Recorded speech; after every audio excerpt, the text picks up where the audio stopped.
Welcome back to the PS Pub, where I decided to get myself a few cheeseburgers today as opposed to pouring a drink. This one holds a strange sort of nostalgic feeling in my heart. A few times in my life I've been homeless, and no, I don't blame anyone else. It was a combination of my own actions and just bad luck, truly. So you won't hear any sob stories from me because my stints of living on the street would last at the most a week, possibly two. I always found a way to make the impossible possible and get out of a rut. I end this short little recap to say, in the instances where I did find myself in between homes or just homeless in general without a permanent living situation, I always had a PSP on me. And it's truly a wonder how much you can accomplish with a PSP, Starbucks Wi-Fi, and charging ports with the PSP's internet browser. So in the meantime, on one of these stints of unintentional concrete exile, I had purchased today's game, Darkstalkers Chronicles: The Chaos Tower, before I was banished back onto the streets. Even as I write this, I can recall filling out applications with the PSP's browser function, and in between taking time to play a few matches of this game, despite not being super great at fighters in general. Not only is this one of the definitive ways you can experience Darkstalkers at their best, but it helped me keep sane during those tribulating times. And it's one of the reasons I'll always look back at this game very fondly. So grab yourself a drink, or in my case a hamburger, and settle in, because today we're going to look at another launch title for the PSP, Darkstalkers Chronicles: The Chaos Tower.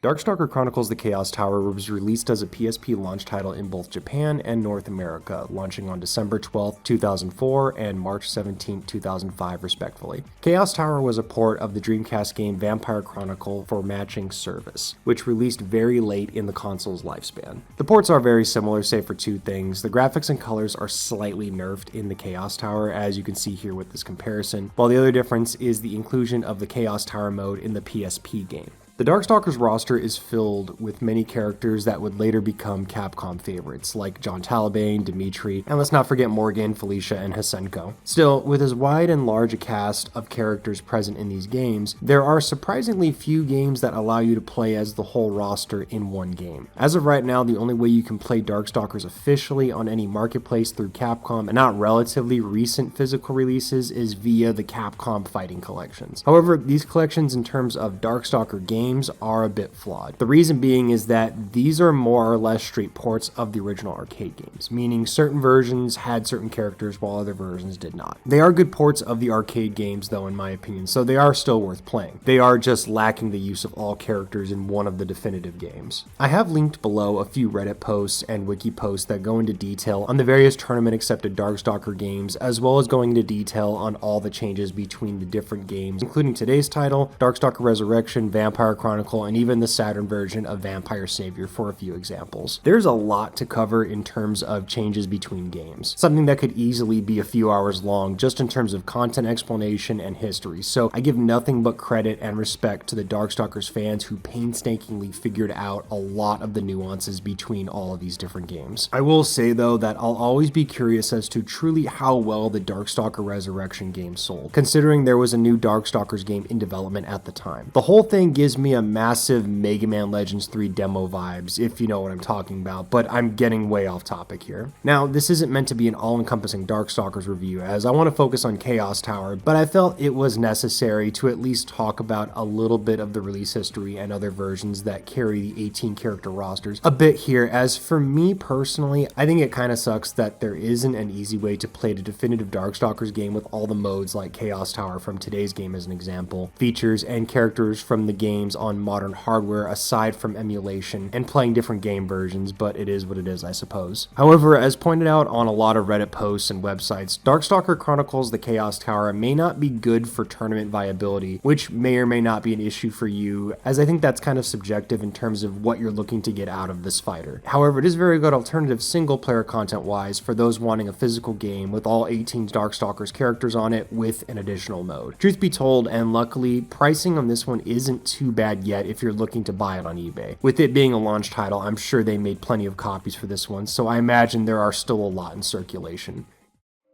Getting the negative right out of the way, I think the presentation for the main menu hubs for Darkstalker Chronicles the Chaos Tower is one of its more weaker components. The menus are serviceable, they fit the tone for the source material, and get the job done with various options, and navigation is simple and easy, but that's about it, unfortunately. There really isn't any additional flair here to make the menus pop. It's a step up in my opinion from the presentation of Vampire Chronicle, but not by much if I'm completely honest. Don't get me wrong, the presentation isn't bad, just a bit underwhelming when you compare the rest of the main game's menu systems and everything. The opening cinematic, while having an awesome opening song, is really the cover art moving in different directions with gameplay and art thrown in for good measure. It's all decent, but it lacks that Capcom oomph for its opening, if you know what I mean. Now, in arcade mode, it's a different story, as everything looks similar to Darkstalkers 2 and up, with its flair and style which still hold well even today. The Chaos Tower, which I'll talk about in a moment, is also serviceable as it gets the job done, but there's not much more I can say about it. Again, nothing terrible, but all the extra love and detail porting this game to the PSP and adding in the extra mode, I would have kind of hoped to have seen a bit more, but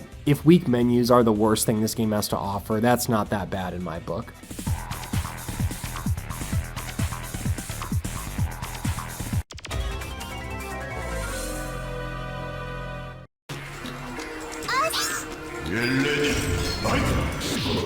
How is the game though? It's got a great roster, but plays horribly, then what's the point? I read quite a few people said that they weren't happy with the D-pad and PSP stick in terms of control. Well, for me personally, I think they were decent and got the job done for what they were meant to do. I think the controls are pretty responsive and the hit detection was spot on when I played it. I didn't have any issues with lag either, no matter how graphically intensive the game got. Like I mentioned before, I don't know all the intricacies of the different Darkstalkers games, so I don't know whether or not all the combos and special moves are here for each character, but nothing feels missing, if that makes sense. Like if you were to go in as a casual, you wouldn't notice that there was anything potentially missing. Not to mention that the games allow you to play with multiple move sets based off of the other released Darkstalkers games, so there is plenty of variety there in order to change up your playstyle as you see fit. Specifically, I know some of the critics were not fans of the PSP's D-pad or analog controls here. This GameSpy review of the game stated that this was the game's biggest fault. However, I didn't have as much of a problem personally on hardware, and if you decide you want to play using a controller, either connecting your PSP to your computer or utilizing emulation, the game runs perfect while I used my controller setup. I want to point out that the manual is pretty nice and user-friendly as well, breaking down and explaining combos for beginners and how to set up basic change without bogging the player down with intricate strings. They're still here, of course, but the material does a decent job getting the player ready to tackle the challenges to come in the tower. However, is the Chaos Tower mode enough of a reason to purchase or play this version of Darkstalkers?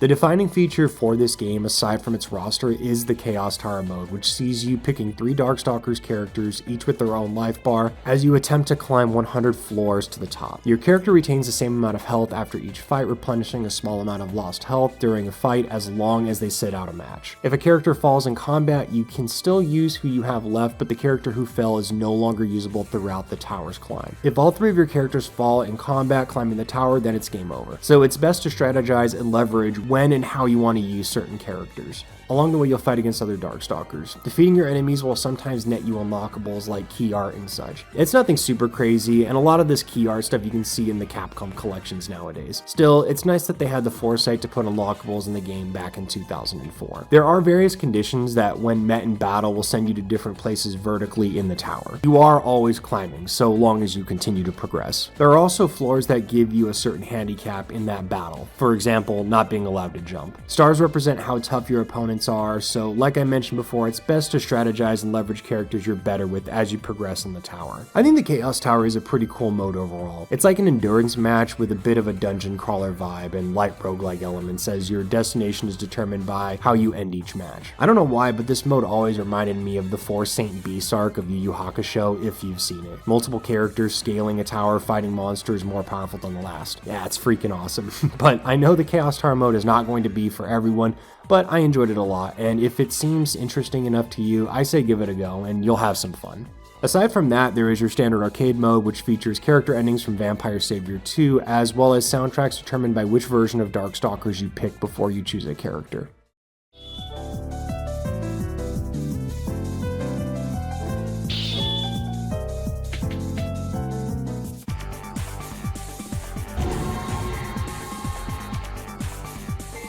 Multiplayer works surprisingly better than I thought it would be. All the features in game are here, down to picking which variation of Darkstalkers you'd like to play. The input lag is fairly minimum here, and for a PSP game released in 2004, the multiplayer function is surprisingly solid. All that being said though, the stuttering here, while being tolerable for the most part, is pretty bad, especially if you're not used to playing fighting games during this time frame. The days of rollback netcode were far away, so the netcode during this time frame wasn't at all expected to run great, and it really shows here. If you want to play Darkstalkers Chaos Tower online today on the PSP, you just kind of have to accept the stuttering is going to hurt. It's not the worst I've ever seen, but play a few matches and you'll know the difference really quickly. Even utilizing the PPSSPP emulator, we ran into a lot of stuttering, so I'd imagine if you're wanting to play Darkstalkers online, your best bet is to stick with Resurrection. All in all, for a PSP launch title, all the stuff is pretty solid. I also didn't find the load times to be that bad. Emulation will obviously make it faster, but on hardware it was okay. Like other 2D Capcom fighters of this era, the pixel art is highly detailed and gorgeous. Each character is very expressive here with tons of animation and character. Not to mention the levels are as vibrant and colorful as the characters are. I did mention before that there is a slight downgrade in terms of resolution for the game in comparison to Vampire Chronicle, but I don't think the slight downgrade in the graphical department hinders the game too much. It's still very impressive seeing the game run with minimal slowdown changes to levels and characters in order to make the game run smoothly. Not only are the graphics superb for a PSP launch title, but the audio here is fantastic. Sporting multiple soundtracks, each one comes in clear and sounds fantastic with or without headphones. This goes for the sound effects and other pieces of audio in the game. To me, it doesn't feel like Capcom took shortcuts to get this game on the PSP. It feels more like that they made concessions where it made sense in order to get this Darkstalkers experience as near perfect as they could on handheld. Considering where the Darkstalkers are at today, it's a bit bittersweet that Capcom's all but forgotten about the Darkstalkers, save for the MVC games, merch, or costumes for their other games. Considering Chaos Tower was the last time they put a game out in the franchise and developed it in-house with this much love, attention to detail, and new modes has been over 20 years at this point. Darkstalker Resurrection was outsourced to Iron Galaxies and is a great game as well, and arguably the best experience you can get if you're into the competitive side of fighting games or just want the overall best Darkstalkers experience. However, with the game unfortunately not meeting sales expectations, as of right now, Darkstalkers Chronicles the Chaos Tower stands as the last entry in the series with new modes attached to it that Capcom developed in-house, that actually released. On Metacritic, Darkstalkers Chronicles the Chaos Tower received a 74 from critics and an 8.2 from fans. I myself gave it an 8 out of 10, getting my highest score so far and placing it in front of Rengoku and the Tower of Purgatory. If you're into fighters, this game is a must-have in my opinion. Other than the slight graphical downgrade, there isn't a whole lot of faults to this game as long as your expectations are in check. What do you think though? Did you enjoy Darkstalkers Chronicles the Chaos Tower, or would you prefer something more tournament viable? What other games would you like to see me review? Let me know in the comments below, make sure to like and subscribe, and I'll see you on the next video. Thank you for watching.